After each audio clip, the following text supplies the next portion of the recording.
রাত 2টো নাগাদ তারা বিভিন্ন অদ্ভুত চিৎকার শুনতে পায়।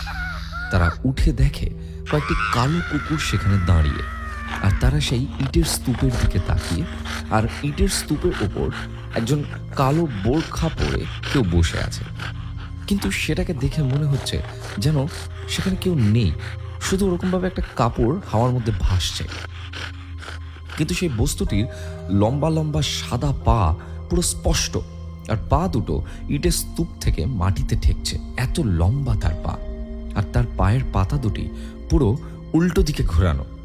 এইসব দেখে দুজন মিস্ত্রি অজ্ঞান হয়ে যায়, এবং পরের দিন সকালে যখন অন্যান্য মিস্ত্রিরা কাজে আসে, তখন তারা ওই দুজনকে লরির থেকে বার করে এবং জ্ঞান ফেরায়। তারপর তারা মিস্ত্রিদেরকে এবং প্রমোটারকে সমস্ত ঘটনা খুলে বলে। প্রমোটার সব কিছুই জানতেন এইসবের ব্যাপারে, তাই তিনি ব্যাপারটার উপর একটু গুরুত্ব দিতে বলেন।